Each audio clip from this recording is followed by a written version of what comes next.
Demon basketball coach Mike McConathy, whose team is about to get used to the road again. 3 conference games in a row away from Prather Coliseum after 2 home games.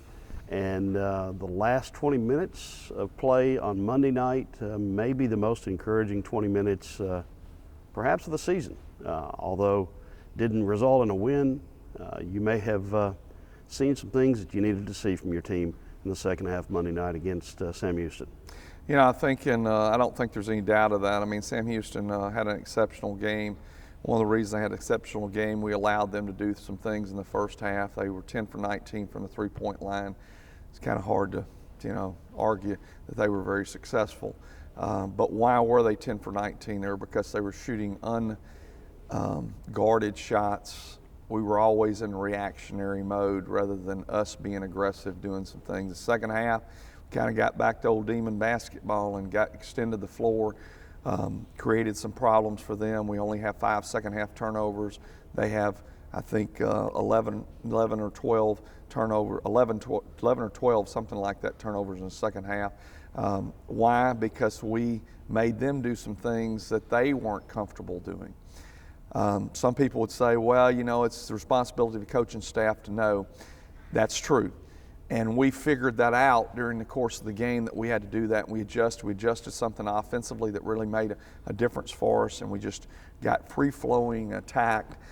But the first half was extremely physical, and we just sat back and let them do whatever they wanted to us. Second half, we became the aggressor, and we only have 5 turnovers in the second half. We score, I think, 12 points or 12 or 14 points off of their turnovers. We did a remarkable job of getting some easy buckets, and that's always kind of been our MO. And when we're not good enough offensively to just rely strictly on half-court offense. We've got to be able to do that. Case in point, Zeke Woodley makes a great defensive play, knocks out, goes and gets a dunk. Another guy makes a play, gets the ball up the floor, we get some easy points. So, that's encouraging. Maybe we found out that we need to do that. I thought that Zeke Woodley offensively in the second half was phenomenal.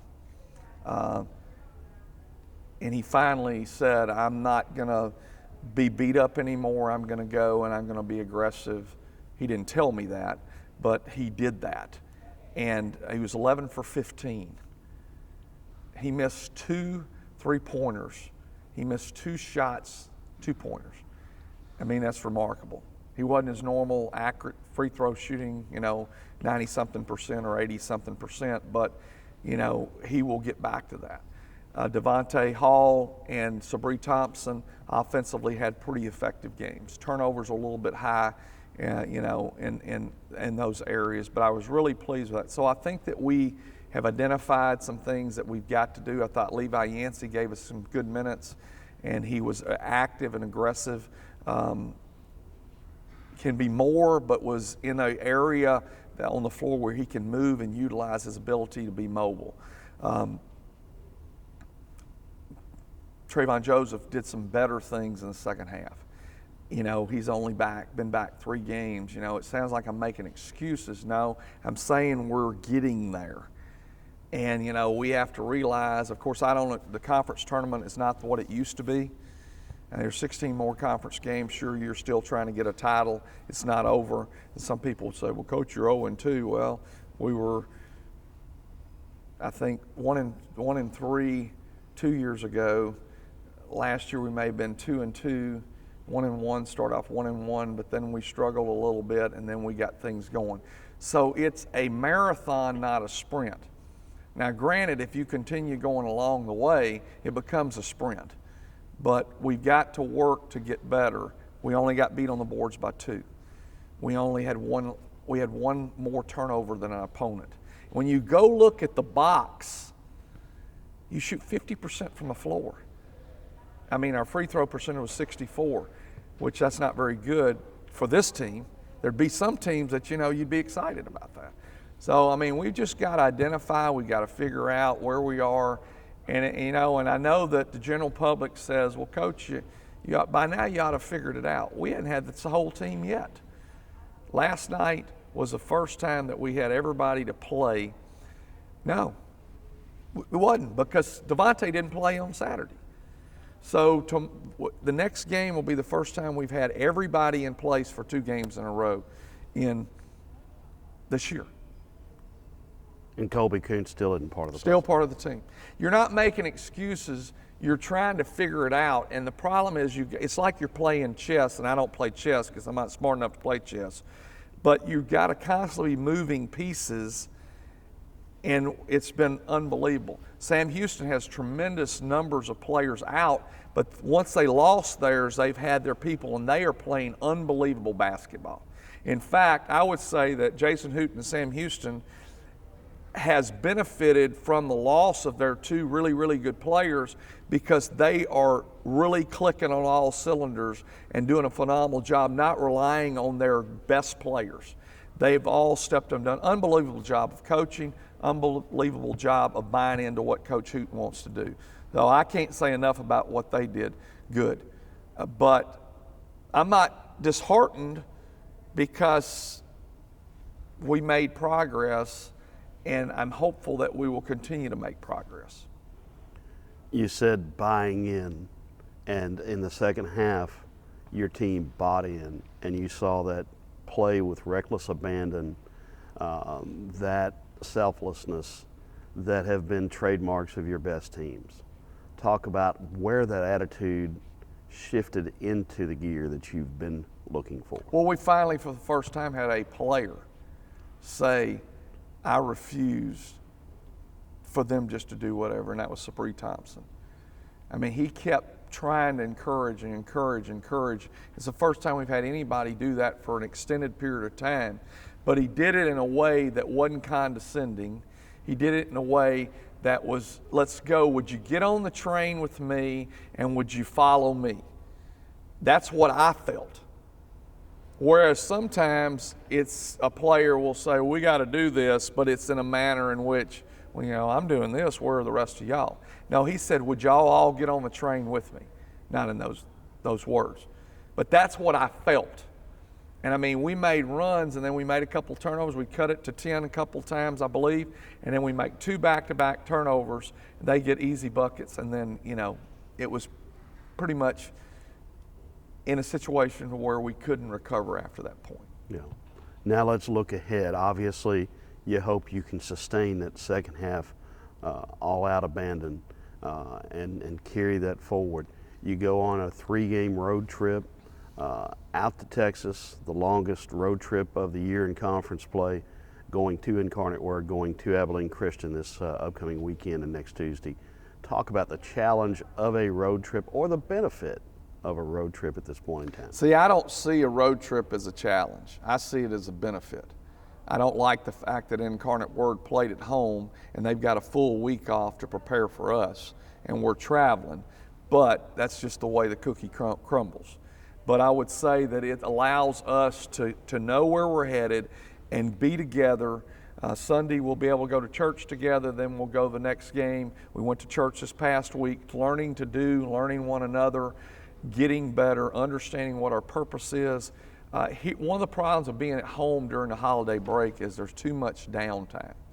And you know, you can't keep them here in the gym the whole time. They have to go back. And I can remember as a player, the worst time of the year for me was when we were practicing at home and we were playing at home during the holidays. We have a great core group of fans. And I thought we had a pretty good crowd for no students on a Monday night, had a really good crowd Saturday. Our ladies are playing unbelievable, great basketball, and we're thankful that we've been in these double headers because it's a good blend, men. But the challenge is not the road. The challenge is keeping the guys together, trying to build some momentum, continue to take steps in this marathon run that we're on now to improve and get better. How good is Zeke Woodley? He's really, really good. I think that he's struggled from a standpoint of that the physical play. He's a marked man, and you know, we can talk about all we want to about how they're going to clean up the game. I mean, he's just getting hammered all night long. And finally last night, he said, I'm tired of this. He went and got 4 offensive rebounds. He had 8 rebounds for the game, 31 points, 11 for 15 from the floor, 8 for 11 from the free throw line. Unbelievable. But we've got to get him more shots than 15. But part of the reason is Zeke is going to have to come out of his comfort zone a little bit to go force the issue, because he actually passes the ball. That's the thing about that. Zeke is different in the guys that score lots of points. I mean, he made a pass up in a game on Saturday. Guy was open, makes a pass. He had a wide open shot. No, he gave the ball up. That's the thing that I think that even his teammates don't understand about him. As 15 shots for he honestly needs to be shooting 23 to 28 shots a game. And so, well, coach, they're saying, well, he's just efficient. And that's a hard thing, because you want him to stay within it. You want your other players to understand you're important, but they do a great job, our other guys, understanding that he can make shots. But we have to figure out how we can get him the shots. And there's some things that Zeke can improve on, just like I can improve. And one of them would be he needs to get up the floor quicker to where he can catch the ball on the flow. I go back to the LSU game. There was a lot. He ran a little bit harder. He caught it and was able to just go make plays before they got set. And that's where he can really be good, because then they're not all able to arm bar him and do all the things that they're doing. That once again, I go back, not being critical of officiating. I'm being critical of the fact of what we've been told, and we're not seeing it. I mean, because he is getting just beat up physically. And that's not what we were supposed to be seeing this year. Let's turn specifically to Saturday's game at Incarnate Word. I know you don't have a lot of depth of knowledge yet about Incarnate Word, but you do know their style of play. You do know they beat St. John's in New York City by 20 points.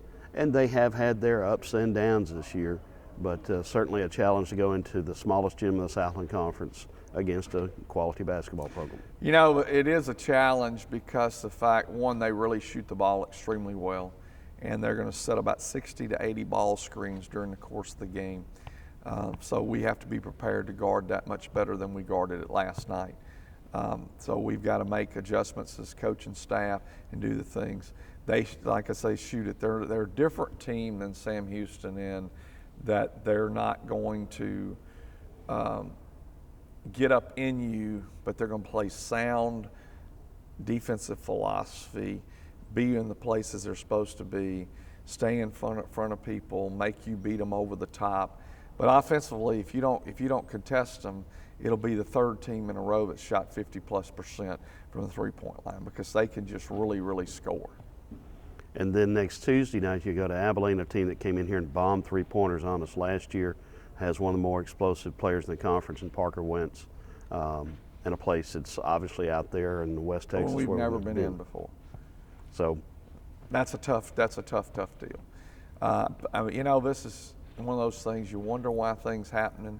I hope that we'll respond the way we did a year ago when we went back to Houston Baptist and remember how they just torched us, and remember that going into that game, knowing that, hey, look, we need to go and we need to step up and we need to really work hard to go back and compete against them.